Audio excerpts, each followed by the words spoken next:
Asteris, selamat datang di Beetle Channel, semoga kita bahagia. Jangan lupa subscribe, like, komen dan share agar channel ini semakin berkembang. Terima kasih. Bab 668, mari kita perkenalkan diri kita sekali lagi. Senang bertemu denganmu, aku Sylvie Lang. Aku sahabat Analau, kata Sylvie, mengulurkan tangannya ke Jasper dengan sikap ramah. Jasper segera mengerti segalanya. Betul. Hanya Putri Sentel Corporation yang sangat dihormati yang memiliki keberanian dan kemampuan untuk membuat keputusan akhir di saat seperti ini. Jasper berjabat tangan dengan Sylvie dengan senyum getir terukir di wajahnya. Nona Lang, kita bertemu satu sama lain dalam keadaan yang unik seperti ini, katanya. Sejujurnya, aku datang hanya karena penasaran dengan pria yang berhasil mencuri hati Analau. Karena itu, aku harus datang ke sini dengan identitas lain. Aku harap kau tidak keberatan, kata Sylvie dengan tulus. Jasper melambaikan tangannya dan menjawab, tidak apa-apa, aku tidak keberatan. Ketika Jasper mengatakan ini, Sylvie berbalik menghadap Tuan Hampton Darren yang lainnya. Untuk apa kalian berdiri di sana? Apa ucapanku masuk ke telinga orang tuli? Tunggu di sana. Tepat ketika Jonathan, yang emosinya tidak dapat dibendung, hendak melarikan diri dari tempat kejadian perkara, Jasper menghentikannya untuk pergi. Jonathan berbalik untuk menatap Jasper. Apa yang kau inginkan? Bukankah kau pacar Nona Lang? Bukankah kau sangat khawatir tentang hubungan kami? Nona Lang ada di sini sekarang. Mengapa kau tidak mengklarifikasi semuanya sekali dan untuk selamanya? Jasper bertanya tanpa basa-basi. Setelah mendengar apa yang dia katakan, Jonathan, yang sudah bingung, langsung menjadi pucat. Dia telah dibutakan oleh kemarahannya sebelumnya. Dia telah memberitahu semua orang bahwa dia sangat dekat dengan Sylvie, dan Sylvie mendengar semua yang dia katakan. Dia telah memikirkan bagaimana menyelamatkan situasi ketika Jasper lain tiba-tiba memutuskan untuk memukulnya di tempat yang sakit. Jonathan segera diliputi rasa tidak nyaman yang luar biasa. Kenapa aku tidak tahu kalau aku punya pacar sepertimu? Sylvie bertanya dengan nada dingin. Jonathan memutuskan untuk menghadapinya. Nona Lang, tolong jangan salah paham. Aku tidak pernah mengatakan bahwa aku adalah pacarmu. Katanya canggung, kau hanya mengatakan bahwa kita memiliki hubungan dekat, dan bahwa kita tidak pernah memberitahu publik tentang hal itu. Benarkan? Sylvie menyela dengan seringai dingin. Wajah Jonathan berubah pucat. Dia tidak berani terus mencoba menyelamatkan masalah ini sama sekali. Jonathan Lang, Sylvie memanggil namanya dengan nada tenang dan datar. Jonathan menggigil. Dia menatap Sylvie secara naluriah. Aku tidak ingin melihatmu lagi. Apa kau mengerti aku? Jonathan menjadi seputih kain. Dia berlutut di lantai dan berteriak keras. Tolong maafkan aku, Nona Lang. Aku tidak melakukannya dengan sengaja. Terlepas dari yang lainnya, aku melakukannya hanya untuk kepentingan perusahaan.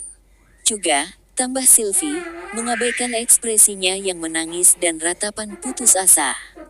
Aku ingin melihatmu meminta maaf atas perilaku tidak sopanmu terhadap tuan lain, katanya. Jasper melirik Jonathan dan menambahkan dengan suara tenang. Sudah kubilang kau harus meminta maaf atas apa yang kau katakan padaku. Jonathan benar-benar gemetar saat api kemarahan berkobar di dalam dirinya. Saat ini, dia berharap bisa menguliti Jasper hidup-hidup. Jika tatapan bisa membunuh, Jasper pasti sudah mati berkali-kali. Namun, Jonathan tidak punya pilihan selain menekan pikiran jahat dan kebenciannya.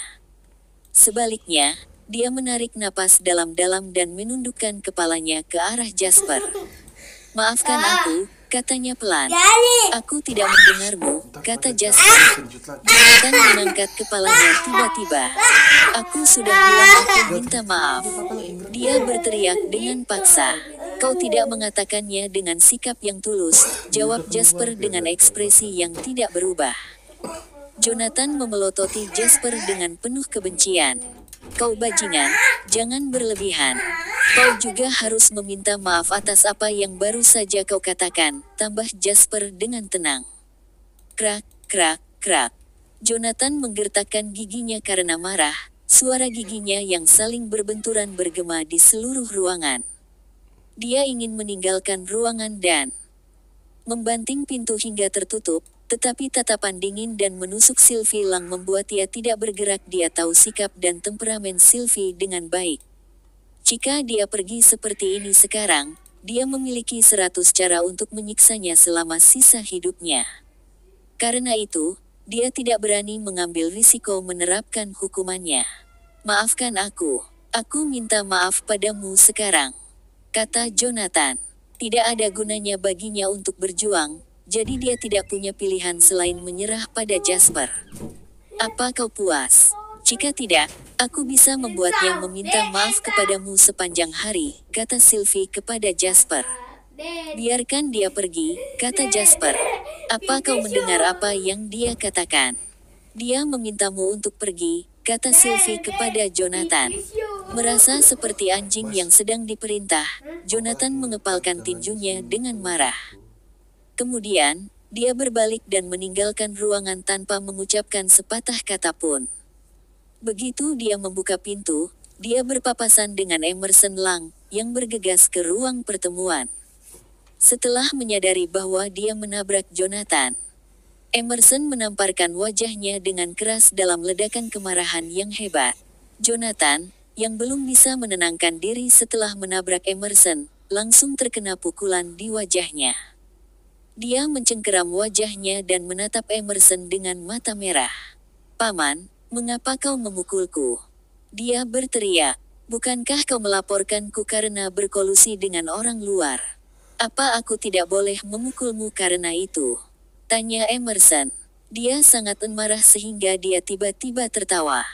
Jonathan menekan amarah di hatinya dan mencoba menjelaskan dirinya sendiri. Paman, aku tidak bermaksud melakukan itu, aku. Cukup, kata Emerson dingin. Dia mengerutkan kening dan berbalik darinya. Dia tidak ingin meliriknya lagi. Mulai sekarang, jangan panggil aku pamanmu lagi. Aku tidak bisa menahan beban itu lagi, katanya.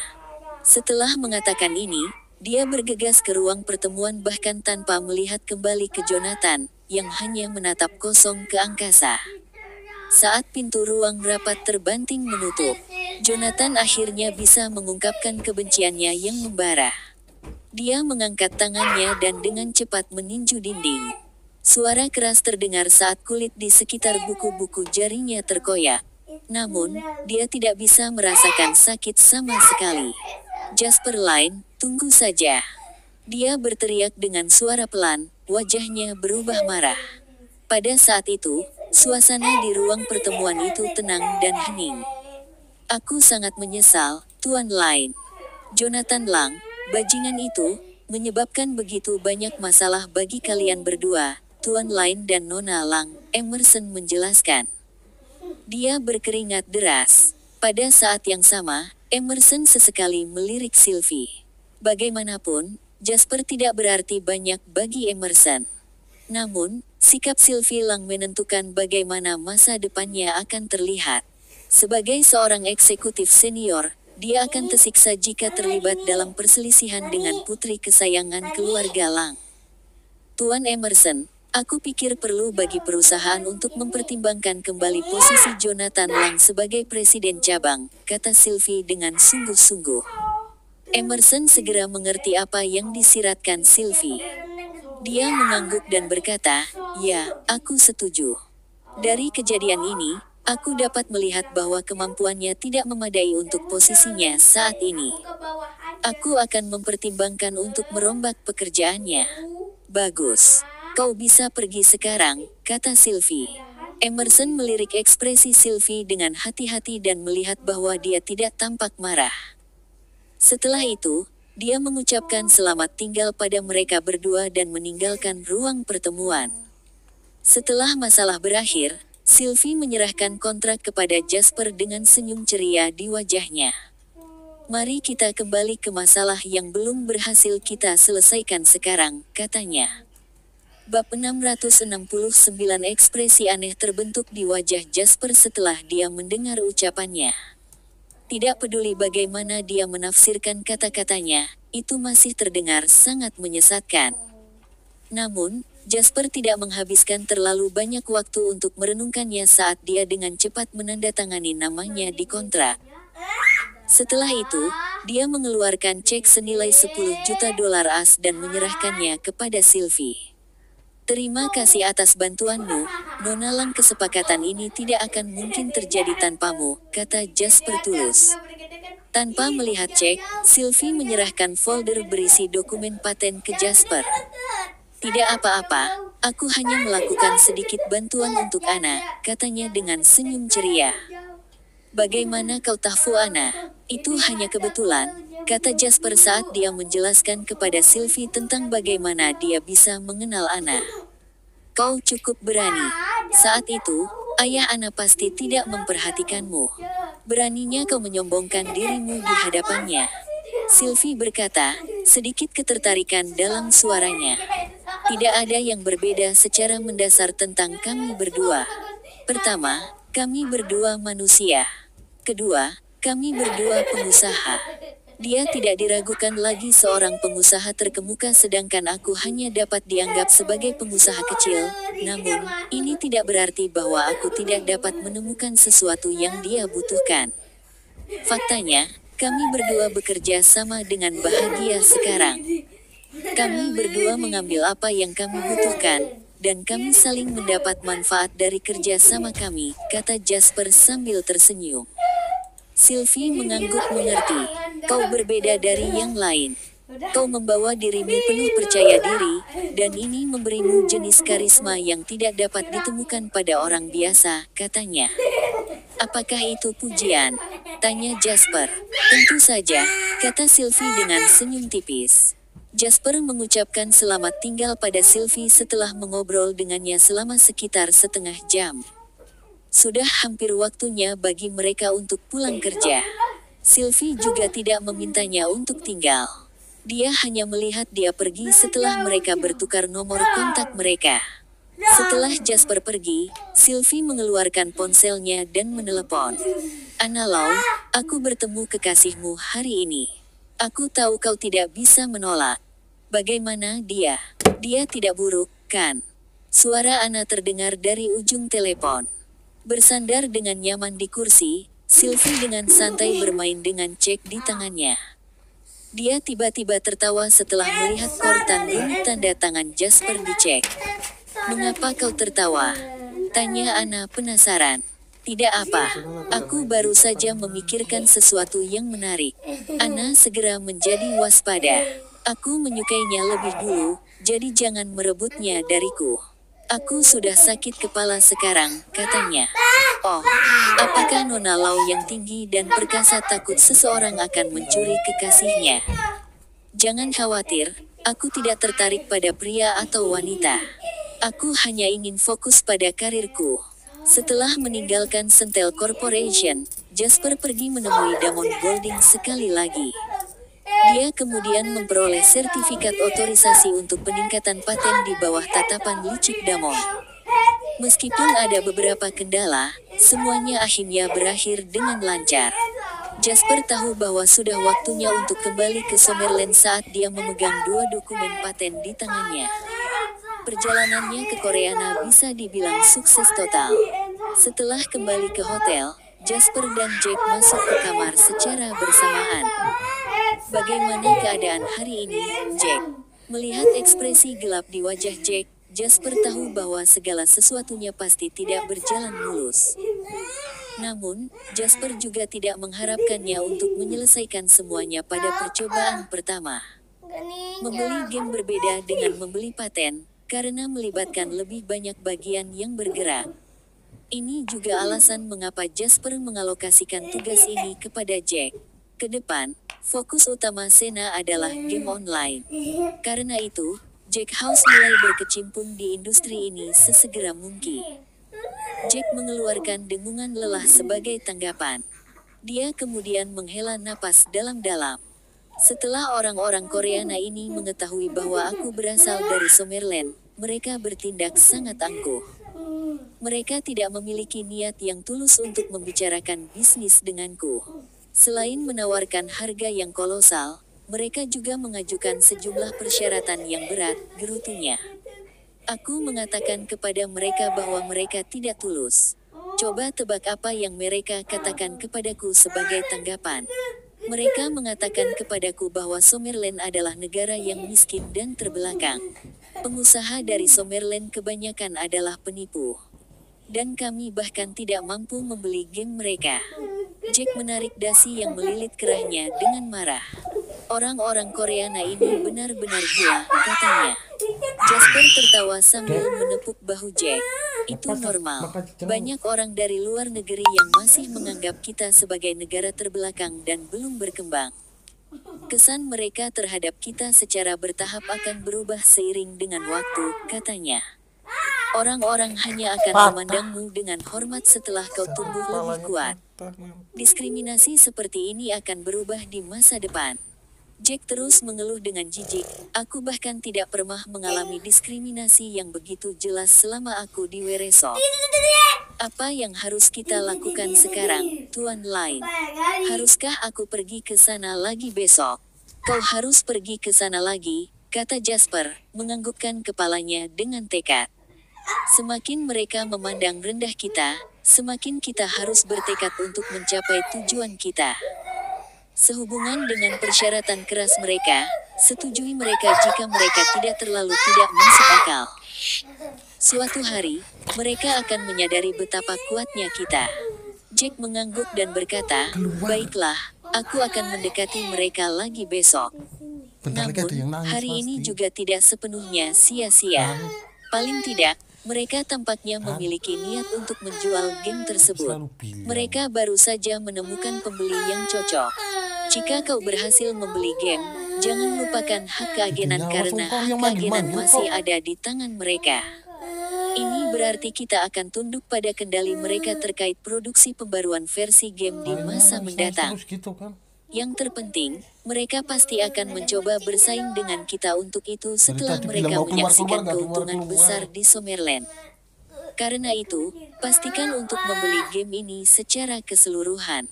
Ini adalah tugas penting, dan harus ditangani dengan benar.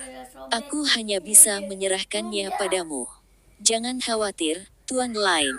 Aku pasti akan menyelesaikan tugas ini, Jack menegaskan kembali dengan sungguh-sungguh sebagai tanggapan mendengar kepercayaan Jasper padanya.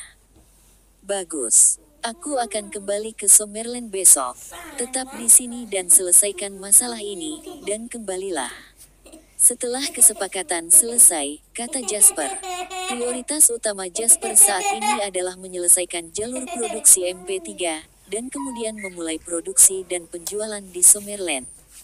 Setelah menyerahkan semua tugas yang tersisa kepada Jack, Jasper terbang kembali ke Summerland pada sore hari berikutnya. Sementara Jasper naik ke pesawat, Jonathan Lang keluar dari perusahaan dengan sedih. Setengah jam sebelumnya, dia telah menerima pemberitahuan dari perusahaan.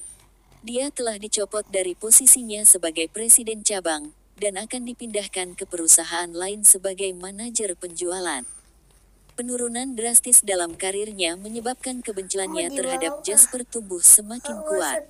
Begitu Jonathan masuk ke dalam mobil dan meninggalkan perusahaan, dia menerima telepon dari salah satu rekan dekatnya.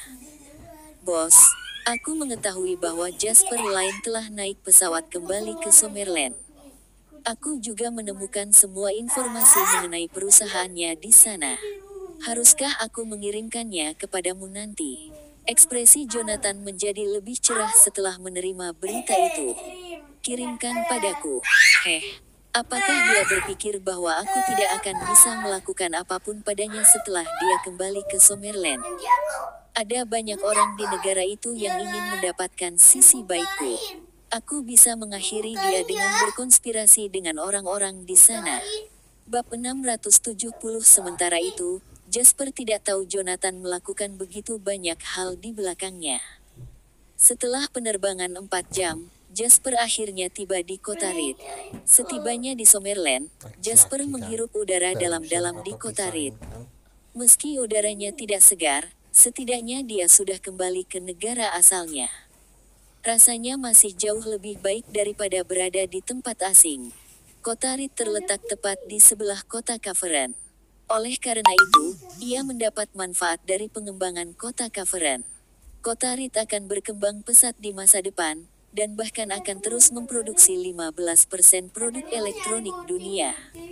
Namun, pada saat itu, kota Reed masih sepi dan tandus. Itu adalah kontras utama dari kota yang hidup dan ramai yang akan terjadi di masa depan.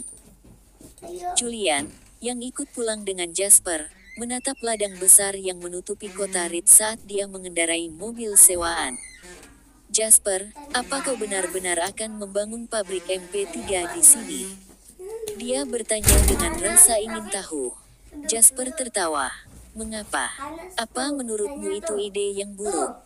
Julian menggelengkan kepalanya dan berkata, tentu saja aku tidak tahu. Namun, tempat ini sepertinya tidak jauh berbeda dari tempat lain. Jasper tidak dapat memberitahu Julian bahwa kota Reed akan menjadi pusat produksi teratas untuk produk elektronik di Summerland dan di dunia. Pada puncak kekuasaannya, 9 dari 10 orang di kota Reed terdiri dari pekerja migran. Sementara itu, ia memanfaatkan kelahirannya kembali dengan membangun pabrik fisik pertama di bawah CW di sini. Ini adalah tawar-menawar yang besar. Tanah di sini akan menjadi sangat mahal di masa depan. Namun, sekarang dijual dengan dasar beli satu, gratis satu. Ketika pemerintah kota Reed mengetahui bahwa dia akan berinvestasi di kota dengan membangun pabrik di sini, mereka tersandung kaki mereka sendiri berterima kasih padanya. Aku pikir daerah ini akan berkembang pesat di masa depan, kata Jasper sambil menatap ladang tandus di luar jendela mobil. Setibanya di balai kota, manajer umum BUMN yang bertanggung jawab atas pengalihan tanah itu keluar menyambut Jasper. Dia menyambutnya dengan sangat bersemangat. Tuan Lai, kami sudah lama menunggu kedatanganmu. Kau akhirnya datang, kata Cartwright sambil menyambut Jasper ke kantornya dengan senyum di wajahnya. Dia kemudian menyajikan secangkir teh untuk Jasper. Mata Chad berbinar saat dia menatap Jasper. Dia tidak bisa menahannya. Meskipun dia adalah manajer umum perusahaan, kota Reed masih sangat terbelakang. Tidak ada yang bisa menarik perhatian investor ke kota. Akibatnya, kehidupan orang-orang di kota Reed tidak sepenuhnya mudah. Setelah Dewa Kemakmuran akhirnya memberkati mereka dengan kemunculan Jasper lain, Chad tentu saja harus menjilatnya. Kau terlalu sopan, Tuan Wright. Kita sudah berbicara melalui telepon sebelumnya. Sudahkah kalian mengambil keputusan tentang sebidang tanah yang aku usulkan untuk dibeli waktu itu? Jasper bertanya sambil tertawa setelah dia duduk. Ekspresi canggung terbentuk di wajah Chad. Nah, tentang ini kau adalah seseorang yang mengerti cara kerja industri ini, Tuan Lai. Karena itu, aku akan memberitahumu tentang hal itu secara langsung, katanya. Setelah mendengar Chad mengatakan ini, senyum Jasper berangsur-angsur menghilang. Dia tahu bahwa pasti ada masalah dengan kesepakatan itu. Seperti yang dia harapkan, Chad melanjutkan untuk memberitahunya sesuatu yang membuatnya sangat tidak senang. Awalnya, kami sangat ingin menjual sebidang tanah di tepi sungai yang menarik perhatianmu, tetapi ukuran tanah yang kau minta terlalu besar. Kami butuh waktu untuk membahasnya. Pada awalnya, hal-hal seperti ini dapat diabaikan karena semua orang telah memilih untuk menjualnya kepadamu. Namun, aku tidak tahu apa yang terjadi setelah itu.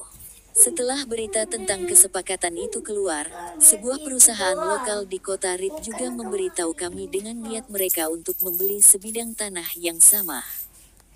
Perusahaan lain sangat aktif dalam industri akhir-akhir ini, jadi sulit bagi kami untuk menyelesaikan kesepakatan sementara mengabaikan mereka.